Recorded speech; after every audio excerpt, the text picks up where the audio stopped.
ایک دن ہمارے پیارے نبی حضرت محمد صلی اللہ علیہ وآلہ وسلم اپنے صحابہ کرام کے ساتھ تشریف فرما تھے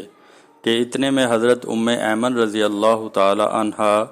گھبرائی ہوئی حاضر ہوئیں اور عرض کی، یا رسول اللہ صلی اللہ علیہ وآلہ وسلم،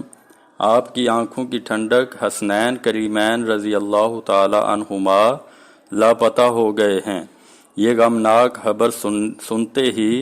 ہمارے پیارے نبی صلی اللہ علیہ وآلہ وسلم نے بے قراری کے عالم میں صحابہ کرام علیہم الرضوان سے ارشاد فرمایا، اٹھو میرے بیٹوں کو تلاش کرو۔ چنانچہ جس صحابی کا جس طرف رخ تھا اسی طرف تلاش میں نکل گئے۔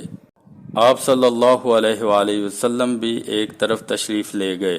چلتے چلتے ایک پہاڑ آ گیا۔ جب اس کے قریب پہنچے تو دیکھا کہ ایک اژدہا ڈریگن اپنی دم پر کھڑا ہے اور اس کے منہ سے آگ کے شعلے نکل رہے ہیں، جبکہ قریب ہی امام حسن اور امام حسین رضی اللہ تعالی عنہما خوف سے ایک دوسرے سے لپٹے کھڑے ہیں۔ یہ دیکھتے ہی ہمارے پیارے نبی صلی اللہ علیہ وآلہ وسلم تیزی سے اژدہے کی طرف بڑھے۔ اژدہے نے جیسے ہی اللہ کے رسول صلی اللہ علیہ وآلہ وسلم کو دیکھا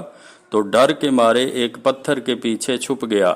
ہمارے پیارے نبی صلی اللہ علیہ وآلہ وسلم امام حسن اور امام حسین رضی اللہ تعالی عنہما کے پاس آئے، دونوں کو ایک دوسرے سے علیحدہ کیا اور ان کے چاند سے چہروں پر دست شفقت پھیرتے ہوئے ارشاد فرمایا، میری ماں باپ تم پر قربان، تم دونوں اللہ پاک کے ہاں بہت عزت و عظمت والے ہو۔ اس کے بعد آپ صلی اللہ علیہ وآلہ وسلم نے امام حسن اور امام حسین رضی اللہ تعالی عنہما کو اپنے ایک ایک کندھے پر سوار کیا۔ ہمارے پیارے نبی صلی اللہ علیہ وآلہ وسلم کے عظیم کندھوں پر جنتی نوجوانوں کے سرداروں کی سواری کا یہ دلکش منظر دیکھ کر قریب موجود صحابی حضرت سیدنا سلمان فارسی رضی اللہ تعالی عنہ کہتے ہیں، اللہ کریم آپ دونوں کو برکتیں عطا فرمائے، آپ حضرات کی سواری کتنی اعلیٰ ہے۔ یہ سن کر پیارے آقا صلی اللہ علیہ وآلہ وسلم نے ارشاد فرمایا، یہ دونوں سوار بھی تو بہت عمدہ ہیں اور ان کے والد یعنی حضرت علی شیر خدا کرم اللہ وجہ الکریم کا مقام تو ان دونوں سے بھی بڑا ہے۔ ہمارے آقا و مولا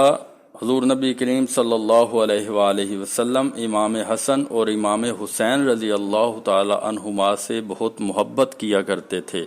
اور فرماتے تھے، اے اللہ پاک، میں ان سے محبت کرتا ہوں، تو بھی انہیں اپنا پیارا بنا لے۔ نیز آپ فرماتے تھے،